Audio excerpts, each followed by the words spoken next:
নমস্কার, আজকে আপনাদের সামনে চলে আসলাম। ডব্লিউবিপি সামনে এক্সাম আছে কনস্টেবলের। এই কনস্টেবলের ক্ষেত্রে এই অঙ্কটি খুব গুরুত্বপূর্ণ, যে অঙ্কটা তুলেছি। আর এই টাইপ থেকে পরীক্ষা আসার সম্ভাবনা বেশি। শুধুমাত্র যে ডব্লিউবিপি সেটা না, SSC group C group D তো কমন আছে, কিন্তু এটাতে বেশি কমন আছে। দেখো কি আছে কোশ্চেন। একটি ব্যাগে থাকা 50 পয়সা, 25 পয়সা ও 10 পয়সার মুদ্রা অনুপাত কি আছে 5:8:3 এবং মোট টাকার পরিমাণ 144 টাকা। মোট টাকার পরিমাণ কত? 144 টাকা। তাহলে 50 পয়সা মুদ্রার সংখ্যা কত? এইরকম যদি মুদ্রার সংখ্যা কত, একটা টাকা দেওয়া আছে, হ্যাঁ, এইরকম যদি করতে বলে তাহলে অনুপাতও দেওয়া আছে। যদি থাকে কি করবেন আপনারা? করবেন এই 50 আছে 50টা লিখলেন, তারপরে 25 আছে 25 লিখলেন, তারপরে হচ্ছে 10 লিখলেন। ভালো কথা। এর অনুপাতগুলো কি আছে, এই অনুপাতগুলো পাশে পাশে গুণ চিহ্ন দিয়ে লিখবে। 5 গুণন 8 গুণন 3। এটাকে তাহলে গুণ করো, তাহলে কত হচ্ছে? এটা দিয়ে এটা গুণ করলে কত হচ্ছে? 2 টাকা 50 পয়সা। তাহলে 5 25 কত হয়? কত হয়? 5 25 250, তার মানে 2 টাকা 50 পয়সা। 8 25 কত? 200। 200 মানে হচ্ছে 2 টাকা। 200 পয়সা মানে 2 টাকা।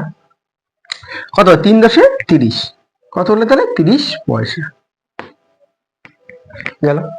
আমরা এটাকে যোগ করে দিই। 0 8 4 2 2 4। কত হলো? 4 টাকা 80 পয়সা। এবার টোটাল টাকা কত আছে? আছে 144 টাকা। তাহলে আমরা 144 কে এই সংখ্যাটা দিয়ে আমরা ভাগ করব, তাহলে কত বাদ যায় সেটা আমার বার হবে। তাহলে হচ্ছে 144 4.80 দিয়ে আমরা কি করি? ভাগ করি। কিন্তু আমরা কি এখানে আছে দশমিক আছে, দশমিকের জন্য আমরা কি করব? একটা 1 2 ঘরের জন্য দুইটা শূন্য নেব। শূন্য নিলাম, তাহলে কি হলো? দশমিক উঠে গেল। এবার দেখো এই শূন্য কাটা যায়, কাটলাম। এবার দেখো এটাকে আর এটাকে কাটা যাচ্ছে 2 দিয়ে, তাহলে হচ্ছে 5 ধরুন 10 আর হচ্ছে 24 যখন 48, 24 যখন 48। এবার দেখো এই সংখ্যা দিয়ে এই সংখ্যাকে কাটা যায় 2 দিয়ে, 2 দিয়ে কাটলে কত হচ্ছে? 12, 12 যখন 24। এটাকে 2 দিয়ে কাটলে কত হচ্ছে? 7 যখন 14 আর 2 যখন 4, 72। এই সংখ্যা দিয়ে এই সংখ্যা কাটা যাচ্ছে, তাহলে হচ্ছে কত দিয়ে? 5 12 60, 6 12 72, তাহলে হচ্ছে 6। কত হলো তাহলে? 5 6 30। তাহলে কত বার যাবে? 30 বার। ভাগ করলে কত হচ্ছে? ভাগটা হচ্ছে কত? 30। এই 30, হ্যাঁ, কি বলছে আমার উত্তরে চাইছে যে 50 পয়সার মুদ্রার সংখ্যা কত? 50 পয়সা মুদ্রার সংখ্যা কত? এখানে কত আমরা করছি? অনুপাতটা কত ছিল? 5। তাহলে এই 5 গুণন কতবার না ভাগ কত আসছে? ভাগ করে কত আসছে? 30। এই 30 দিয়ে 5 গুণ করতে হবে। 5 30 কত হলো? 150। 150 কোথায় আছে? 150 আছে এতে। দেখো এই এখানে চেষ্টা না দিয়ে যদি দিত, যে যদি বলতো যে 25 পয়সা, 25 পয়সা কয়টা মুদ্রা আছে, তখন আমরা কি করতাম? এখানে কয়টা? এক বাতে কয়টা? 8টা। তাই এত কতবার হচ্ছে? 30 বার।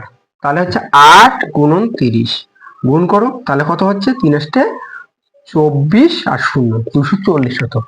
এটাকে যদি বলতো যে 10 পয়সার, 10 পয়সা কয়টা হতো, তাহলে আমরা কি করতাম? এই 3 দিয়ে আমরা কতকে গুণ করতাম? 30। 3 30 কত হতো? 90। যে কোনো ভাবে দিতে পারে। তোমাকে ধরো এবার 50 পয়সা দিচ্ছে, এর পরে এবার যখন পরীক্ষা আসবে 50 পয়সা না দিয়ে তোমাকে 30 পয়সা দিতে পারে বা 40 পয়সা দিতে পারে, তখন এইরকম করে বলবে। দেখো এইভাবে আপনারা করবেন, মাথা ঠান্ডা করবেন, দেখবে যে আপনাদের কোনো কিছু মনে হবে না।